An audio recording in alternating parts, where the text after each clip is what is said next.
I'm sitting here this morning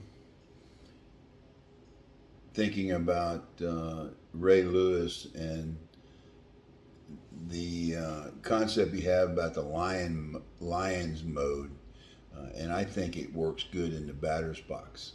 Let me try to explain to you what I mean by that. His concept is about controlled aggression, focus, and domination.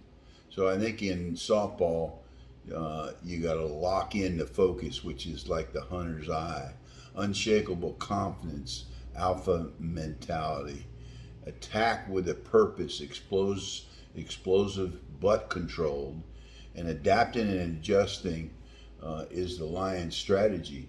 Dominate the moment, fearless presence. Bringing that all together, you have to have a mental prep, controlled aggression, uh, in the lion mode, a lead hitter. Stay calm and ready, but when it's time to attack, let it rip with everything you got. That's probably the basics of the concept, and I want to review it with the club today and see what they think. You see that? That's got to be there. Okay, guys. Hey, had a great idea this morning. Actually, it was last night when I was sleeping. But I seen it. Have you ever seen the video about Ray Lewis and the concept of the Lions mode? You ever see that? You know who Ray Lewis is?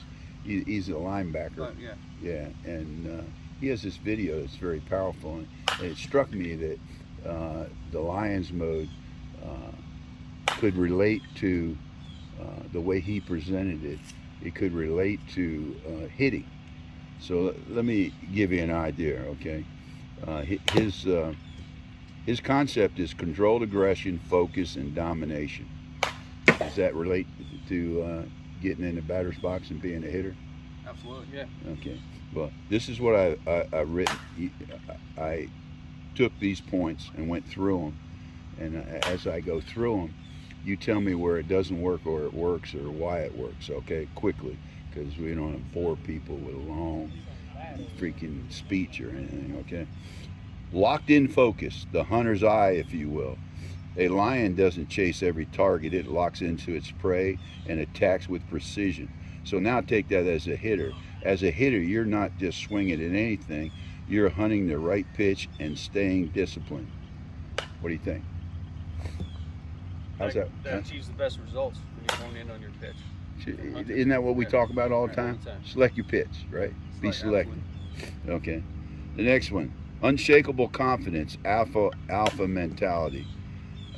Step into the box with the belief that you own that moment. No fear, no doubt, just controlled aggression, knowing you're prepared.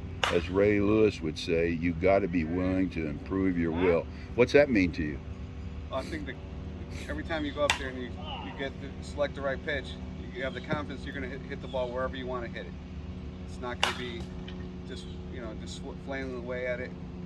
Just you'll be able to lock in on that pitch and crush it. Dan? When you do the preparation work at batting practice or whatever, that'll give you the confidence that you've done everything you can do. When you step into the batter's box, you know you're the alpha. You're gonna kill the ball. Yeah, and that's well said. Let's go on. We could go on it to, we could go on to infinity talking about it, but let's go to the third one. Attack with a purpose, explosive but controlled. A lion doesn't waste energy. It explodes when the time is right. Same in hitting. Stay calm until the pitcher makes the pitcher makes his move, and then attack with intent. So what does that mean to you? Again, you're going to attack the pitch where you want to hit it, how you want to hit it. Depending on where it is, right? Depending on where it is, and attack the pitch. If it's an outside pitch, you want to go outside. You heard Mike Dill say in the past, right, that he's got, when he goes up there, he got two plans in mind. So whatever those are. So I think that fits, don't you? Absolutely. Okay.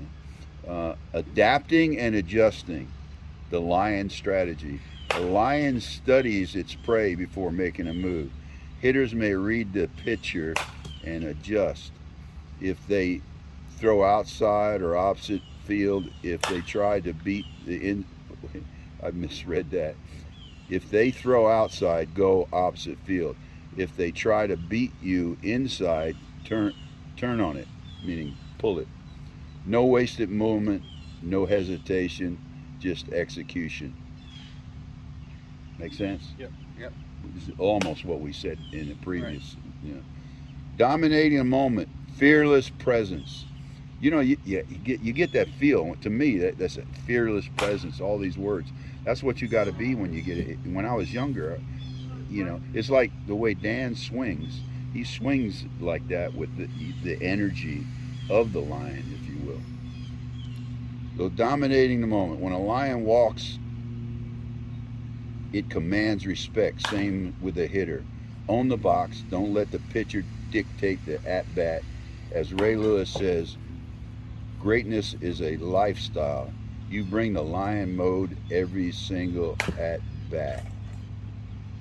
Agree to that? What's that talk to you about? What's that say? You know, if you're passive and you're just you're just coasting through life or game with a laissez-faire attitude, and your skill is equal to somebody else who's a hunter, who's going to attack them, who do you think is going to have a better result? Yeah, the aggressive person. Yeah. The I was thinking about something and lost it. But bringing this all together, it says the mental preparation. This is by Tony Gwynn. He called it controlled aggression. You know, just, you know what I mean? So what does that mean to you guys when you say controlled aggression? If you're gonna go. Know what. If we're talking about softball, know what pitch you're gonna go after. Wait for that pitch, and then when you know it's coming, get it. Stay calm, focused, and ready. Agreed? Right. But when it's time to attack, let it rip with everything you got. And again, I'll use Dan as the example. When you see it, and we'll get some videos of him in his walk-up. When he goes, he goes full tilt, you know. Right. You get, when you come up to plate, you get a 1-1 count in most senior softball leagues that you play in.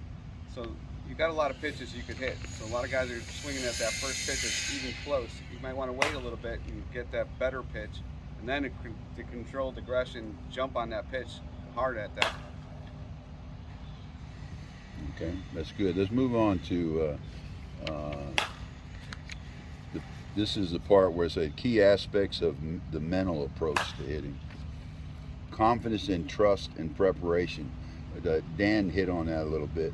Tony Gwynn spent countless hours studying pitchers, watching film, and analyzing tendency.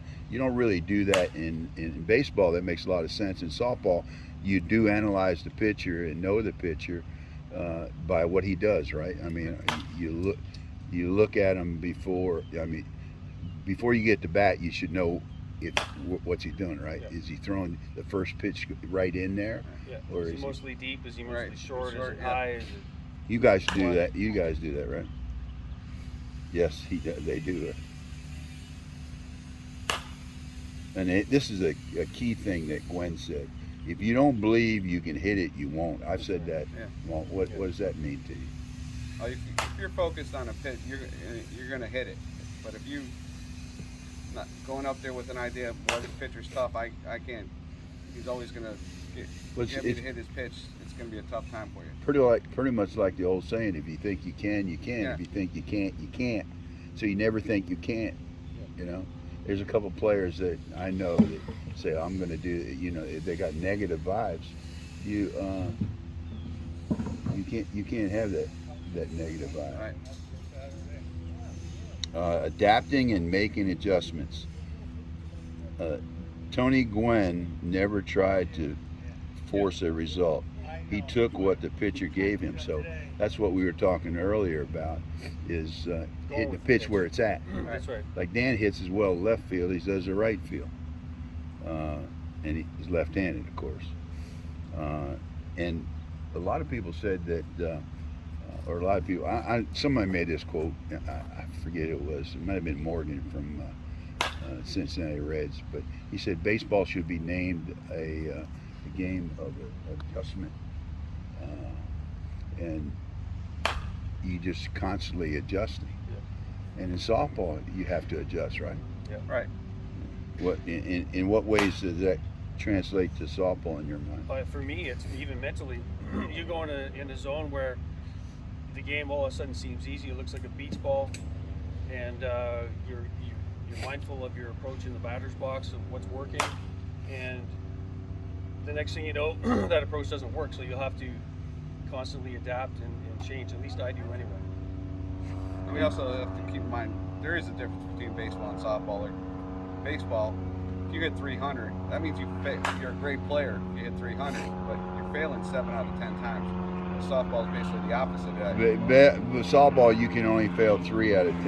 Yeah, 700 hitters is an average. People think it's easy, but I've seen major leaguers come into the game right. and not be able to hit until they adjust. Yeah. It's an adjustment, right? Right. There's a lot of commonality between baseball and softball, but in softball you can do you can stand on one leg if you want and hit a softball if you can hit 700. Yeah. Yeah. But you know. Well, the other difference too, like as you age up, your body changes, your strength changes. You have to adjust to that as well as like when you go from 60 to 65, you're playing with 11 players on the field rather than 10. So now you got that middle infielder that they're taking that one spot away from you. So here's Gwen's ultimate mental philosophy I wrote down. Be confident in your preparation. Stay relaxed. Trust your swing. Make adjustments based on the pitcher's approach. Never let failure dictate your next at bat. And as my son Scott says, amnesia, baby. Have amnesia. Yeah. So that's really good stuff right there. It is. Yeah. He was one of the greatest hitters of the game. His mental game was just as elite as his physical ability. That always plays in there, that physical ability. But what do you think? Good metaphor for hitting the Lions mode? Absolutely. Yeah, definitely. So here, quickly, locked in focus, unshakable confidence, attack with a purpose, explosive but controlled, adapting and adjusting, and dominating the moment. Are you guys ready to hit that damn ball? Let's kill it, baby. Anything to add? Nope. Okay, we're gonna watch Dano hit some bombs.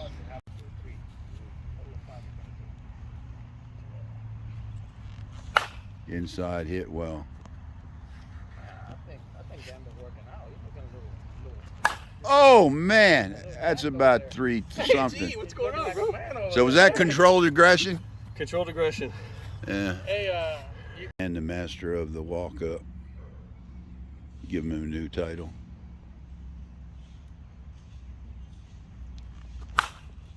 See, he missed that. Might have went out. That's it, well. Fucking hyena. Oh, that's hit well. Woo. That's hit well. About 340.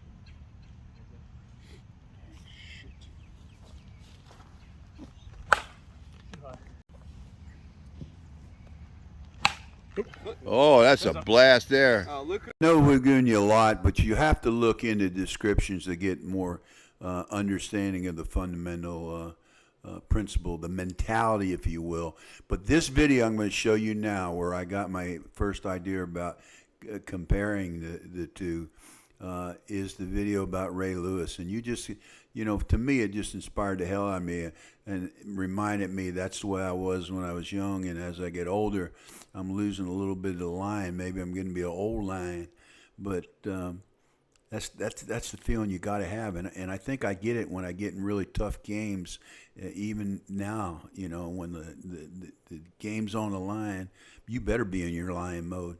And listen to this. Maybe you'll get the gut feel that I get. I hope you enjoy it. If the lion is the king of the jungle, how can he be the king of the jungle?